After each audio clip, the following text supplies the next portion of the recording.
Let me tell you about a guy named Marcus. Last Friday night, his coworkers were blowing up the group chat. "We're going to O'Malley's. Come through."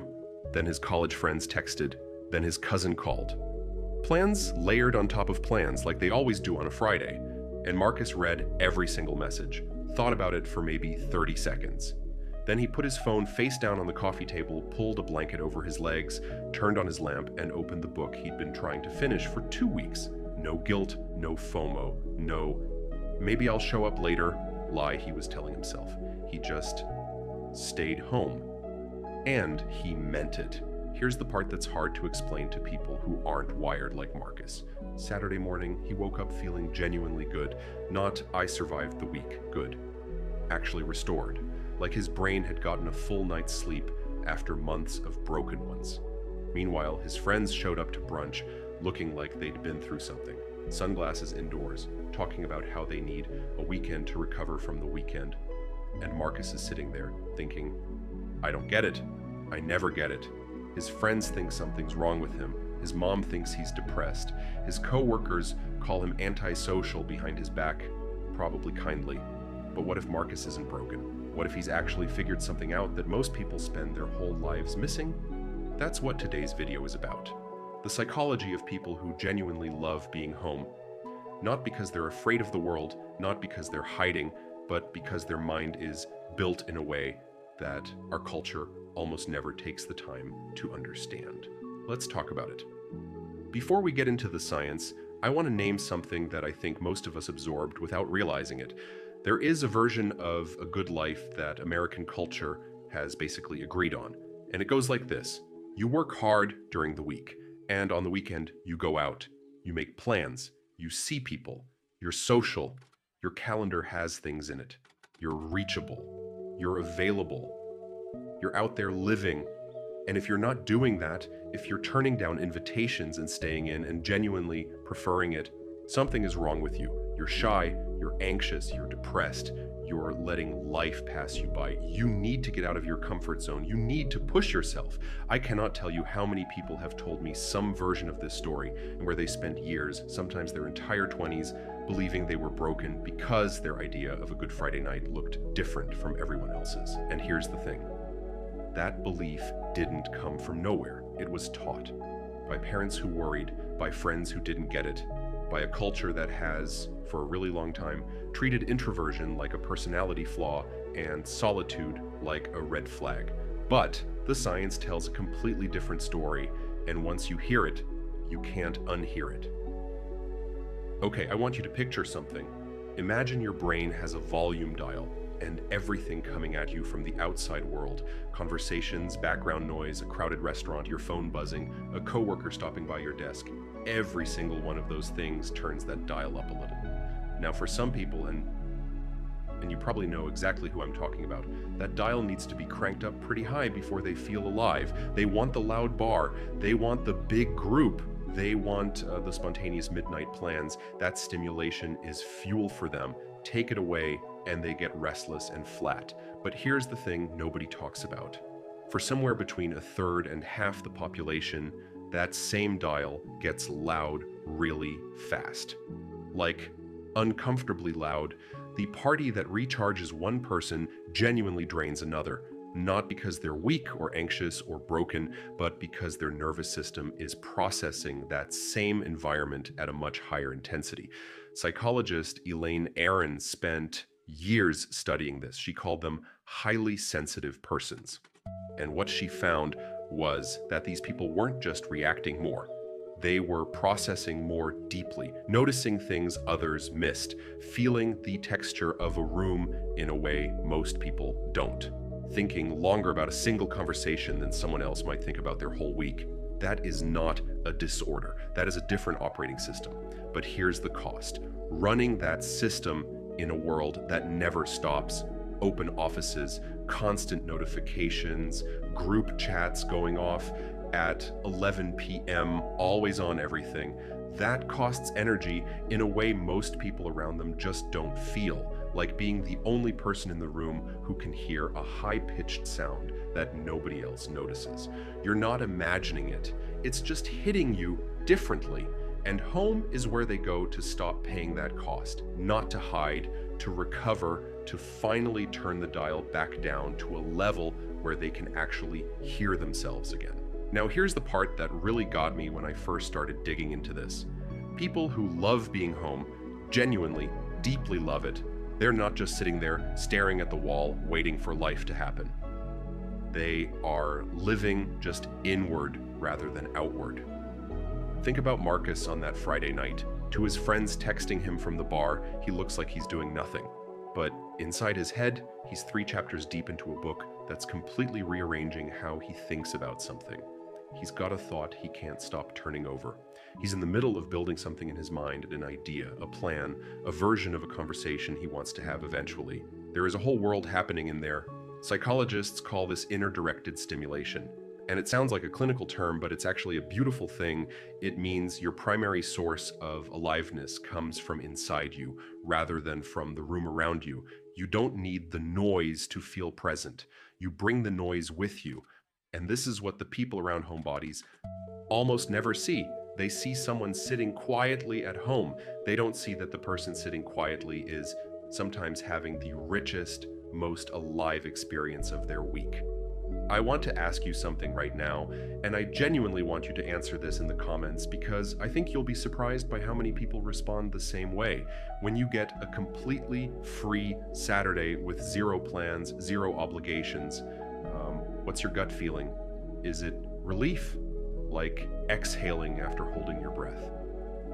Or does the empty space feel like something's wrong? Like you should be doing something, going somewhere, filling it? Tell me honestly, there's no right answer, Wam. But I think your answer tells you something real about how your mind works. I need to stop here and make a distinction that I think is genuinely one of the most important things in this whole conversation. Solitude and loneliness are not the same thing. And the fact that our culture uses them almost interchangeably has caused a lot of unnecessary pain for a lot of people. Loneliness is a signal.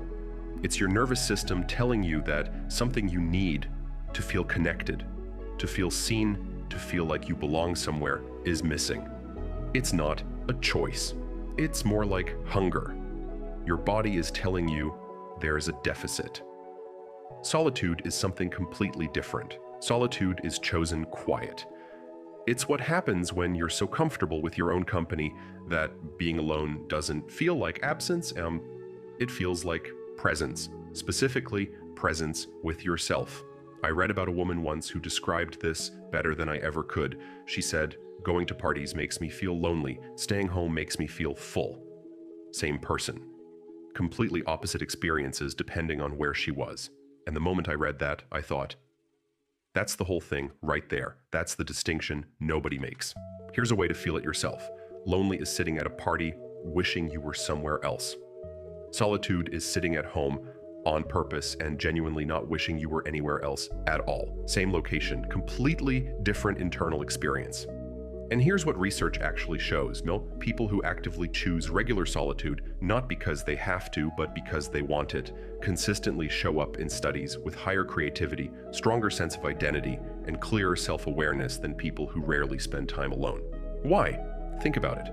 When you're always around people, you never fully stop performing. You adjust your opinions to the room. You soften your edges. You present the version of yourself that makes the group comfortable. Even when you're not aware of doing it, you're doing it. Solitude is the only place where that performance stops, where you can sit with a thought long enough to find out if you actually believe it, where you can figure out what you want, separate from what everyone around you seems to want. It's where you find yourself, the original, unperformed version. Let me tell you what home actually is for someone like Marcus Bauer, because it's not what most people think. For a lot of people, home is just logistics. It's where you sleep, where you keep your stuff, where you eat before you go do the actual living somewhere else. It's a base of operations. You maintain it, sure, but you don't really think of it as the destination. But for someone who loves being home, home is the destination. And the reason goes deeper than just comfort or familiarity. Think about everything you do the second you walk into a social situation. You scan the room, you figure out the vibe, you calibrate. Is this a formal version of me, a relaxed version, a funny version, a professional version? You adjust your volume, your vocabulary, your posture, how much space you take up. You manage yourself constantly in real time, and listen, that's not a bad thing. That's just what being a human in social situations requires. We all do it, but it is work. Low-key, constant, invisible work. And it doesn't stop until you close your front door behind you. That's what home is for a homebody. It's the only place on earth where they're not managing themselves for anyone, where they can be loud or quiet or weird or slow or completely internal, and nobody's watching the reaction, nobody's adjusting to. It's not a building, it's permission to exist without an audience. And once you understand that, really understand it, the person who keeps turning down your invitations stops looking like someone avoiding life. They start looking like someone who is incredibly, specifically clear about where they feel most like themselves. But here's where it gets real, because understanding the psychology is one thing. Living inside a culture that doesn't get it is another. We raise kids in classrooms where the quiet ones get a note home. We build offices with open floor plans and call them collaborative, which, if you're sensitive to noise and stimulation, basically translates to you'll be exhausted by 2 p.m. every day, and everyone will think you just need more coffee. We celebrate busyness. We wear overscheduling like a badge. The person with the packed weekend is thriving. The person who stayed home is doing okay, I guess. And somewhere in all of that noise, people who are wired like Marcus pick up a message. Not all at once. Slowly, the way you don't notice the water getting colder. The message is, the way you are is less than. The way you are is something to apologize for. The way you recharge, the things you enjoy, the kind of evening that genuinely restores you.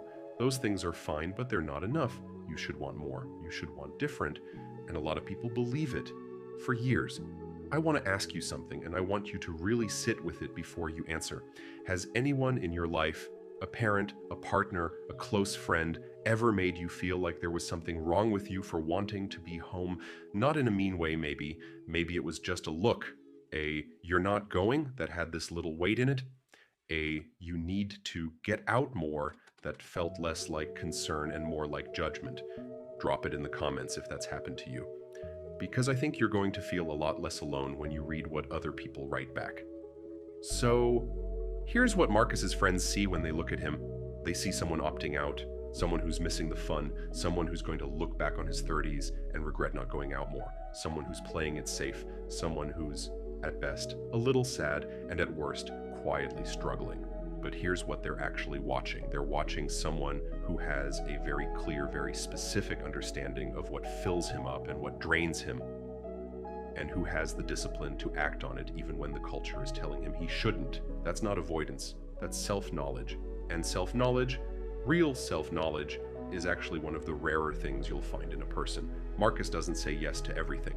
And because of that, when he does say yes, when he does show up to dinner, or agree to that weekend trip, or sit down for a real conversation, he actually means it. He's not there because he said yes on autopilot. He's not half present thinking about leaving.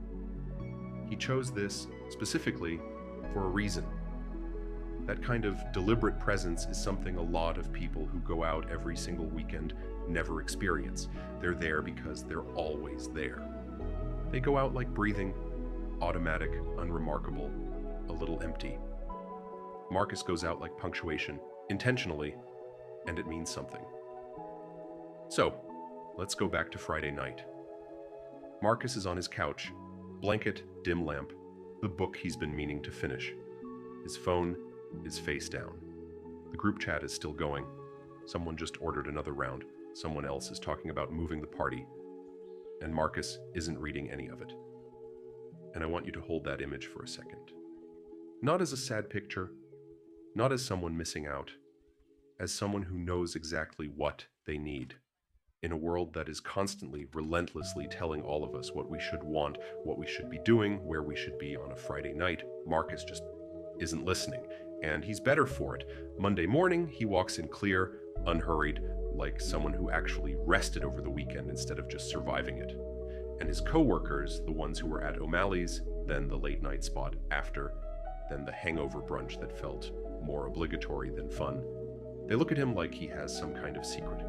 He does. It's just quieter than they expected. If you're someone who loves being home, If any part of this video felt like someone finally saying out loud something you've felt for years but never had the words for, I want to be direct with you. Nothing is wrong with you. Your nervous system is not broken. You are not behind. You are not missing out. You are not the problem. You are simply someone who recharges differently, who processes deeply, who knows where they feel most like themselves. And in a world that never slows down long enough to ask whether all this stimulation is actually good for us, that self-knowledge isn't a flaw. It's genuinely rare, and it's worth protecting. If this landed for you, share it with one person who needs to hear it. You probably already know who. And if you want more of this and the hidden psychology behind why we are the way we are, the patterns nobody talks about, subscribe. New video every single week. Take care of yourself. I'll see you in the next one.